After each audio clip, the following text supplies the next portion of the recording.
Eu quero começar mencionando para quem não conhece essa pauta ou acompanha pela primeira vez a discussão que não existe dúvida que o encaminhamento das pessoas trans que assim desejam para procedimentos médicos de afirmação de gênero, seja por hormonioterapia, seja por cirurgias para modificar as características sexuais primárias e secundárias, não há dúvida que isso é a melhor opção, a melhor prática, um consenso na literatura em saúde nesse sentido. Ele é reconhecido tanto pela Organização Mundial de Saúde quanto pelas associações de profissionais que trabalham com a saúde das pessoas trans e com outras identidades de gênero. Então, esse é um consenso e a psicologia compõe, então, essas equipes que pensam esses encaminhamentos.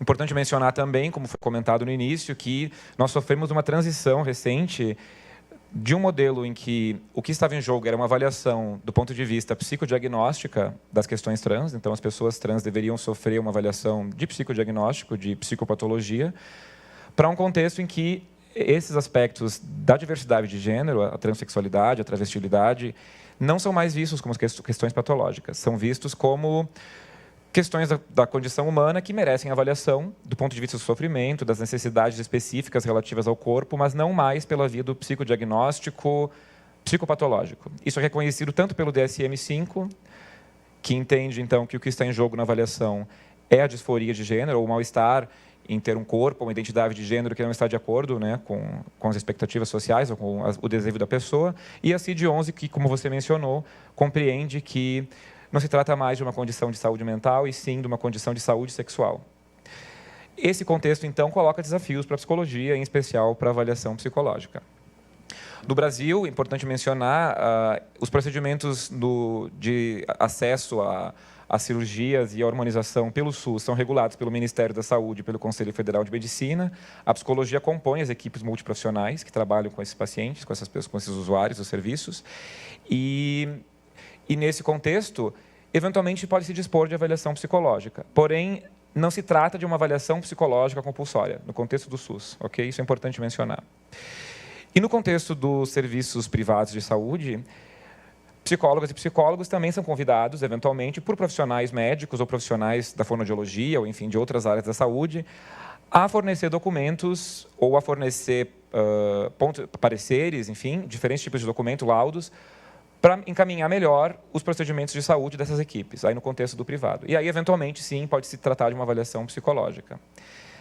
Eu imagino que o debate que a gente vai fazer aqui vai tratar mais as questões do ponto de vista dos serviços privados, porque são os espaços em que os profissionais de psicologia são convocados por outros profissionais de saúde que podem ter seus serviços acessados por pessoas trans. Então, um endocrinologista, um cirurgião, do ponto de vista urológico, ginecológico, enfim. Então, como que a psicologia pode trabalhar nesse sentido, tá?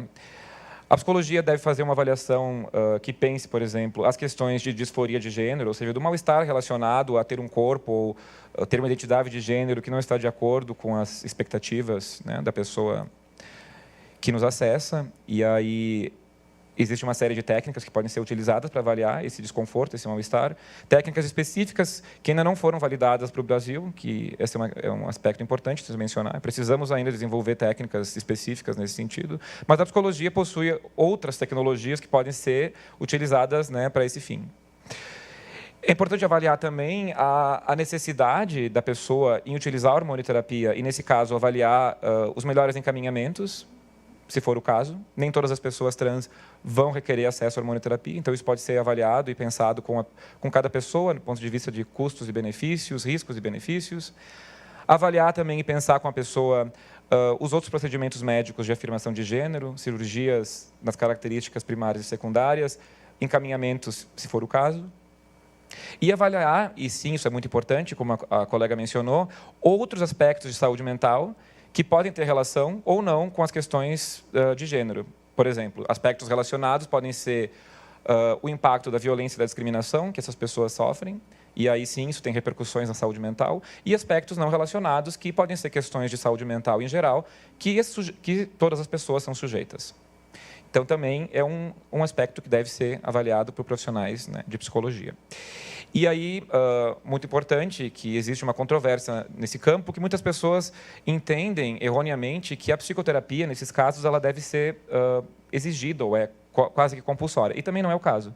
Nem sempre as pessoas trans vão necessitar de uma psicoterapia. Às vezes é o caso, às vezes não. Então, também isso deve ser avaliado, né? Não se pode negligenciar a necessidade de psicoterapia para aspectos relacionados às questões trans e para outros aspectos, mas, ao mesmo tempo, não se deve entender que ela é compulsória. As pessoas simplesmente podem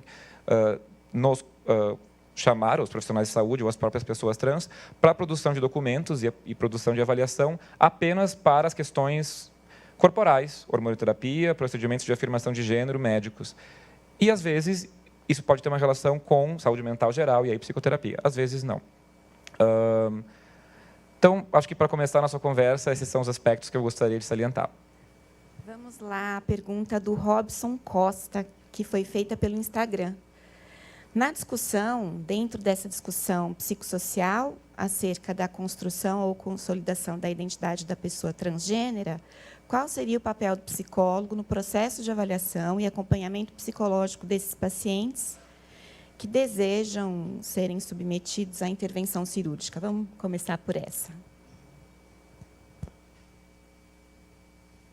Nós comentamos antes, né, o papel do psicólogo, da psicóloga nesse contexto. São vários. Como a colega mencionou, existe um papel psicoeducativo de oferecer para a pessoa, especialmente quando ela não tem total ciência das possibilidades que existem no Brasil, por exemplo, acesso via serviços de saúde pública, eventualmente acessos via serviços privados de saúde, a possibilidade de mudança do nome nos registros. Ou seja, a psicologia pode oferecer para a pessoa a psicoeducação no sentido de mostrar o que está disponível, o que desse leque de possibilidades de afirmação de gênero é interessante para a pessoa naquele momento. Isso vai ser uma construção conjunta, sempre pautada pelo desejo da pessoa em acessar esses procedimentos. É ela que vai nos dizer, né, e vai nos verbalizar essa necessidade. Então, esse é um dos papéis. O segundo papel é na articulação com a rede de profissionais de saúde e de garantia de direitos, se a gente pensar no SUAS, trabalhando, então, como facilitador ou facilitadora do acesso a alguns procedimentos. E aí vai ser pela via de pareceres, de laudos, ou pela via até de, enfim, encaminhamentos para essas redes de serviço quando for necessário. Claro que aí tem intervenções do ponto de vista da pesquisa, do ensino, que são ainda fundamentais. A gente precisa seguir pesquisando e estudando essas temáticas, e aí o papel da psicologia nesse campo é importante. Francisco Alves, que foi pelo Instagram. É possível dizer que algum instrumento, uma técnica, isso também foi uma pergunta dessa primeira pessoa aqui que entrou em contato conosco, do Robson Costa. Então, lá no Francisco Alves, ele pergunta: existe algum instrumento, alguma técnica que seja reconhecidamente útil para ser utilizado nesse processo de avaliação psicológica? Do ponto de vista internacional, existem várias técnicas e vários testes, inclusive, que existem, né, na literatura. No Brasil, a gente não tem. Eu vou dar exemplos de algumas áreas em que a avaliação psicológica já desenvolveu instrumentos. Uma área é a área do impacto do preconceito na saúde mental, então, chamado de estresse de minoria. Nós estamos trabalhando, inclusive, na produção de evidências de validade e fidedignidade para um desses instrumentos que avalia o impacto das experiências de preconceito e discriminação na saúde mental das pessoas trans.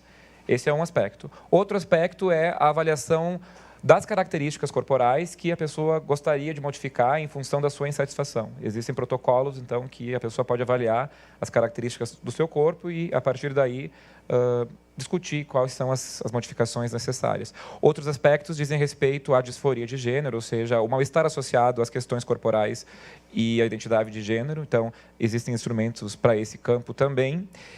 E veja, então, que existem instrumentos relativos à satisfação sexual, para a gente pensar o pré- e pós-cirúrgico, específicos para pessoas trans. Então, existem vários domínios de saúde mental e física em que a psicologia contribui do ponto de vista de técnicas, mas podemos utilizar instrumentos disponíveis no contexto brasileiro, desde das entrevistas até instrumentos psicológicos, né, que constam no SATEPSE, desde que eles não firam, né, a dignidade das pessoas trans, não sejam preconceituosos, discriminatórios, e, nesse caso, atendam às questões da Resolução 001 de 2018. Outra pergunta, vamos fazer mais uma para o Ângelo e depois voltamos à Fernanda. Harlen Benevides também fez uma pergunta pelo Instagram. De alguma forma, você já disse isso ao longo da sua apresentação, mas de que modo o psicólogo ou a psicóloga pode colaborar com aqueles que desejam passar pela cirurgia, quais medidas podem ser tomadas pela profissional para que haja um maior reconhecimento desse procedimento na sociedade. E é o psicólogo quem avalia se o indivíduo deve ou não passar por esses procedimentos médicos? Várias perguntas. No contexto do SUS, como eu mencionei, a avaliação é feita por uma equipe multiprofissional, que a psicologia compõe essas equipes. Então, não é uma avaliação psicológica que apenas um profissional está fazendo. É uma avaliação que envolve bioética, medicina, enfermagem, serviço social, enfim. Do contexto geral, a gente pode dizer que a psicologia tem um papel enorme, um papel tanto de ser porta-voz desses consensos sobre quais são as melhores práticas, os melhores procedimentos para que as pessoas trans tenham uma vida digna e vivam melhor em sociedade, combate ao preconceito, à discriminação, facilitação no acesso aos procedimentos de afirmação de gênero, sejam jurídicos, ou pela via de modificação de documentos, ou médicos, garantindo, então, que as pessoas acessem esses procedimentos. E não o contrário. A psicologia, historicamente, nós podemos pensar, já cumpriu um papel de dificultar as pessoas trans, inclusive pessoas gays e lésbicas, né, patologizando essas questões de sexualidade e de gênero, então cumprindo o papel do algoz, digamos assim. Mas a psicologia, através a própria psicologia, através de pesquisas ao longo do século XX, percebeu que isso era um erro e que deveria rever o seu papel, e agora, então, o papel deve ser de auxílio, facilitação, combate ao preconceito e ser porta-voz das questões de diversidade sexual. Então, acho que esse é um novo papel. E só mais uma coisa importante: como várias técnicas da psicologia foram construídas num contexto anterior a esses consensos, elas podem ainda ter uma marca que pode, eventualmente, ser discriminatória ou não levar em consideração a complexidade dos fenômenos da maneira como a gente compreende hoje. Então, é muito importante que os profissionais atentem para técnicas para que elas deem conta das questões de gênero. Idealmente, nós devemos utilizar somente técnicas que são validadas, ou seja, que possuem evidências de validade e fidedignidade para essa população. Na ausência, nós devemos fazer uma avaliação crítica para garantir que essas técnicas não estejam sendo discriminatórias. O Vitor Coelho, por e-mail, pergunta: que tipo de documento, você comentou isso um pouco na questão anterior, que tipo de documento psicológico é o mais recomendado para ser produzido com vistas ao encaminhamento para outros profissionais de saúde? Essa é uma pergunta bem interessante. Com as modificações que a CID-11 colocou, de despatologização das identidades trans, né, tirando, então, a necessidade de uma avaliação psiquiátrica, né, um diagnóstico psiquiátrico para essas pessoas, a psicologia, então, não cumpre mais um papel de produção, por exemplo, de um laudo diagnóstico, no sentido de psicodiagnóstico, sabe? Nesse sentido. Então, a gente tem que imaginar que, me parece, né, uma sugestão, que um documento interessante seria o parecer, porque a gente não está avaliando uma psicopatologia mais, a gente está avaliando aspectos de saúde geral e do desejo da pessoa em relação ao que ela busca para afirmar o seu gênero no seu corpo, bom, sabendo, né, de todos os riscos e benefícios associados. Então, me parece que um parecer seria um documento mais interessante do que um laudo que tem essa característica mais da psicopatologia ou do psicodiagnóstico estrito sensu. Então, mas, né, a produção de documentos ela vai ser evocada em alguns contextos. Em outros, né, o trabalho em equipe multiprofissional pode ser necessário outros tipos de produção de documento ou de encaminhamento. Também que você comentasse a pergunta da Cibele Soares, que foi por e-mail. Qual o impacto da Resolução 001 de 2018 para a prática profissionais com pessoas trans? A Resolução 001 de 2018 ela é muito importante porque, por um lado, ela veda as terapias conversivas, ou seja, a ideia errônea de que seria possível fazer uma terapia que mudasse fizesse com que a pessoa mudasse de ideia, dissuadisse a pessoa de buscar esses procedimentos médicos ou fizesse uma conversão, né, transformasse a pessoa trans, entre aspas, uma pessoa cis não trans. Então, proíbe esse tipo de prática, onde nós já temos evidências de que elas produzem extremo mal-estar, elas são antiéticas e não há evidência de que ela funcione. Há evidência de que ela produz mal-estar. Ao mesmo tempo, essa resolução pede com que profissionais não sejam preconceituosos e não ajam de maneira discriminatória no contexto de suas práticas. Como eu mencionei, a gente tem que tomar cuidado, então, atendendo as pessoas trans que as nossas práticas, eventualmente, podem ter sido construídas em contextos em que essa discussão não estava presente. Então, precisamos ficar atentos na melhor forma de se referir a essas pessoas, precisamos entender melhor de que forma essas questões estão presentes hoje na sociedade. A autodeterminação de gênero e a autodeclaração de gênero são aspectos principais. A pessoa vai nos dizer de que maneira ela quer ser tratada, ela vai nos falar de que forma ela quer ser reconhecida em relação ao seu gênero. Então, nós temos que estar atentos a essas questões, atentas a essas questões e agir de maneira pró às pessoas trans, em consonância com as resoluções de ditames, né, de organismos internacionais de saúde e direitos humanos que já pensam nessa direção. Nesse sentido, Ângelo, o Adriano Teles, por e-mail, pergunta sobre a posição do Conselho Federal de Psicologia em relação a essa campanha que você comentou há pouco. Eu queria que você respondesse para ele, que é pela despatologização das identidades trans. Então, Adriano, existe um movimento internacional de pessoas ligadas a ONGs, a ativismo político e também de profissionais de saúde, acadêmicas e acadêmicos, pela despatologização das identidades trans, ou seja, pela remoção das identidades trans dos critérios diagnósticos de doença mental, sobretudo. Esse é um campo complexo e distinto da luta pela despatologização das identidades sexuais, que aconteceu, né, nos anos 70 e 80, porque as pessoas trans elas necessitam de um critério diagnóstico para ter acesso aos procedimentos médicos. Qualquer procedimento médico no Brasil, em função do SUS, ele é regulamentado a partir de critérios diagnósticos. O SUS utiliza hoje a CID-10, em breve utilizará a CID-11. Então, existia uma discussão complexa em como a gente remove o estigma associado a ter um critério diagnóstico de doença mental, ao mesmo tempo que a gente garante o acesso aos procedimentos médicos de afirmação de gênero. A Organização Mundial de Saúde, então, caminhando nessa direção, removeu da CID-11, do capítulo de doenças mentais, a transexualidade, e coloca no capítulo de saúde sexual geral, junto com outras questões relativas à sexualidade e ao gênero. Então, esse foi um passo importante para a despatologização das questões trans, e o Conselho Federal de Psicologia é parceiro dessa agenda, no sentido tanto da publicação da Resolução 001 de 2018, quanto das iniciativas que a gente tem feito, como essa, por exemplo. O tema é bem... Ângelo, a Juliana, pelo Facebook, pergunta: que técnicas são essas que o Ângelo falou na avaliação de pacientes trans e se essas técnicas não são válidas? Pode ser essa primeiro. Ok.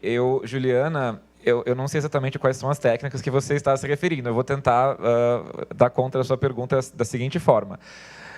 Nós estamos, no meu grupo de pesquisa, produzindo, então, evidências de validade para um protocolo para avaliar o estresse de minoria, então, que é o impacto do preconceito e da discriminação na saúde mental de pessoas trans, LGBT, mas trans inclusive. Então, essa é uma técnica que está sofrendo, então, interpesquisa e provavelmente será publicada em breve.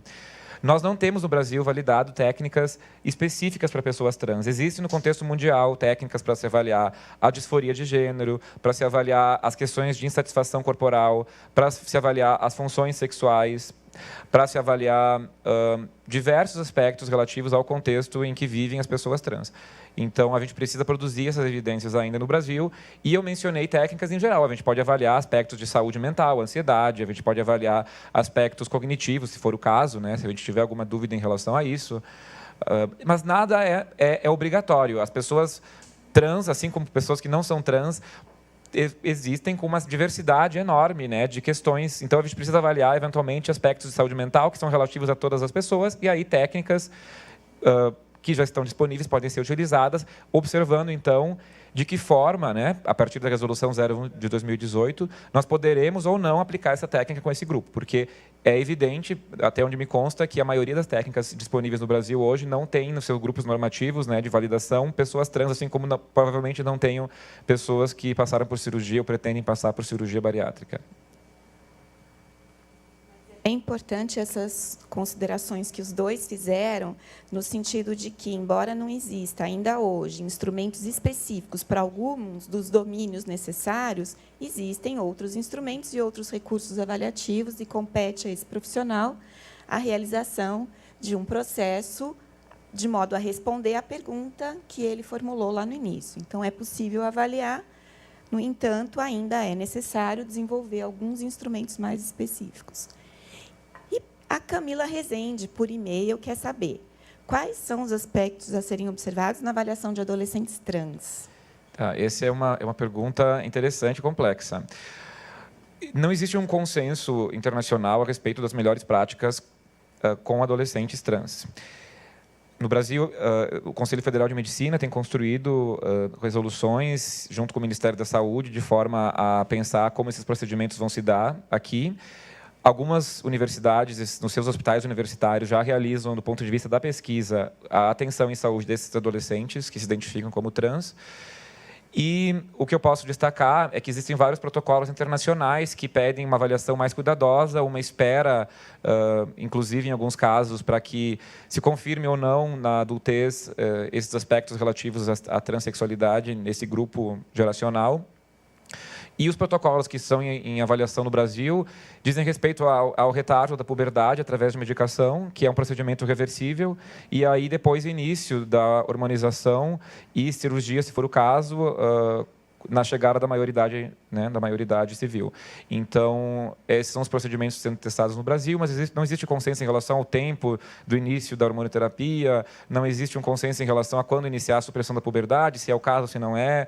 Enfim, isso está sendo pesquisado e a psicologia tem um papel, eu diria, importantíssimo, que é o seguinte: a gente sabe que, se não há consenso em relação aos procedimentos de saúde, há consenso em relação ao impacto do preconceito, da discriminação e do estigma em adolescentes que divergem daquilo que é esperado socialmente em relação ao gênero. Então, o papel da psicologia, nesse caso, é avaliar o impacto dessa discriminação, apoiar a rede de suporte social e garantir, então, os melhores desfechos relativos à saúde mental, apoiando a família, a escola e protegendo essas pessoas da discriminação, porque a gente sabe que, independente dos procedimentos médicos, o impacto da discriminação é bastante conhecido.